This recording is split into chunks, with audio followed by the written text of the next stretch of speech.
Time to go sailing now off the Whitsunday Islands, off the central coast of Queensland. And who better to sail with us than the two Tims?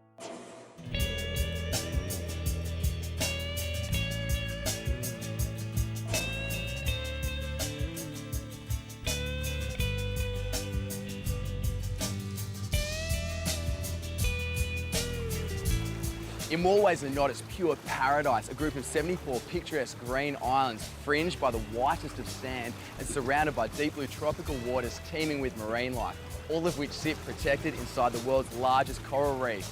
The Whitsundays lure over 650,000 visitors from all over the world each year, and you would be hard-pressed to find anyone who leaves this place disappointed.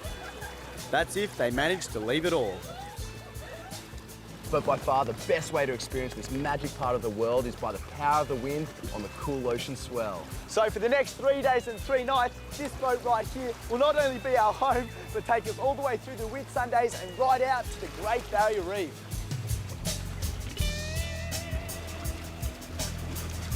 The Whitsundays lie 1,100 kilometres north of Brisbane, just off the coast of Mackay. The annual average temperature ranges between 21 and 27 degrees, and the water remains a balmy 25 degrees all year round. Which means that life up here takes a much slower pace.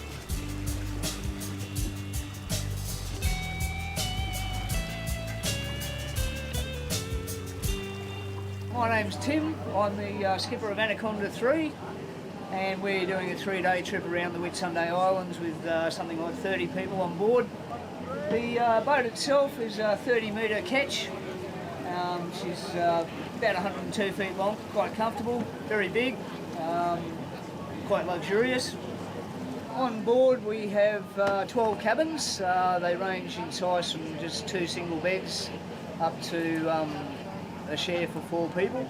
All air conditioned, all with their own en-suites. We have a big main saloon where we serve the food, which is quite spacious. We have dive compressors and a full set of dive gear on board. We have a pretty spacious deck area. There's a lot of room for people to lay about in and get a suntan or get sunburned if you're Irish. This is my office. Pretty good.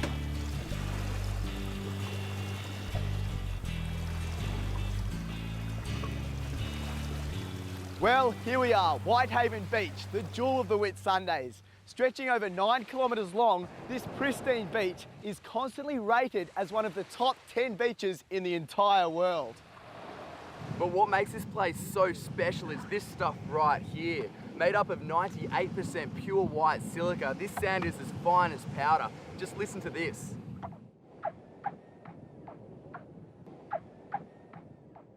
In fact, this sand is so fine, they say that not only can you clean your jewellery with it, but you can also clean your teeth.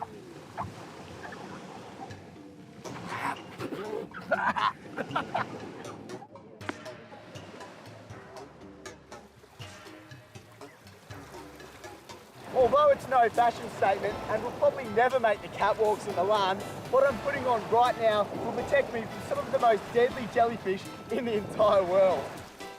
Those stingers are more prevalent from October through to May every single year. It is suggested that you wear one of these sexy little numbers all year round. There are 2 main types of jellyfish in these waters that people need to be wary of. The dreaded box jellyfish and the irrigangi. Though the sting of both of these nasty little creatures can do some serious damage, the chances of coming across one is pretty slim.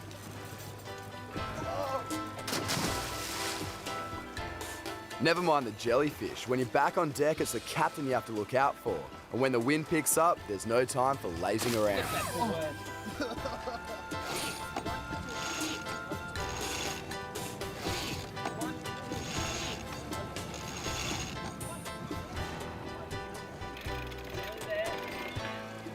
We are a big heavy boat. We're about 120 tonnes, so it does take a bit of wind to get us going. When she gets going, in 25 knots or so, she hoots along. Although the region had been inhabited by Aboriginal tribes for over 40,000 years, the name Whitsunday was inspired by Captain James Cook as he navigated his way through the jumble of islands and reefs in 1770. He named the passage he discovered after the Christian religious day on which it was sailed, Whitsunday.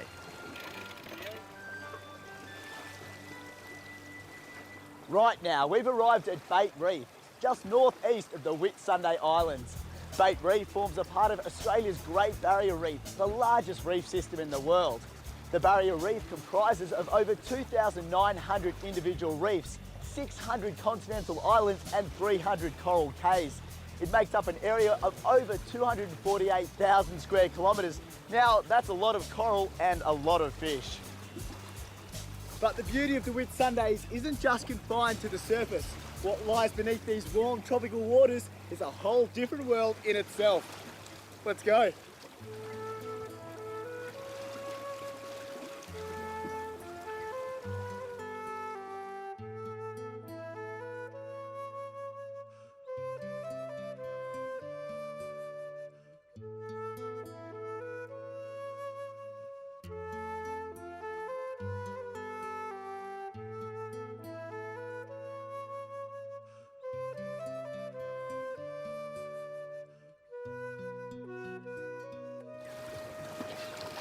But once on the surface, it was time to cast off and head back to terra firma.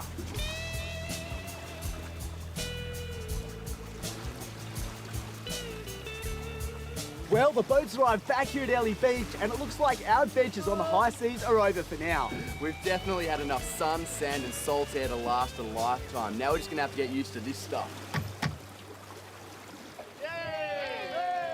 Travel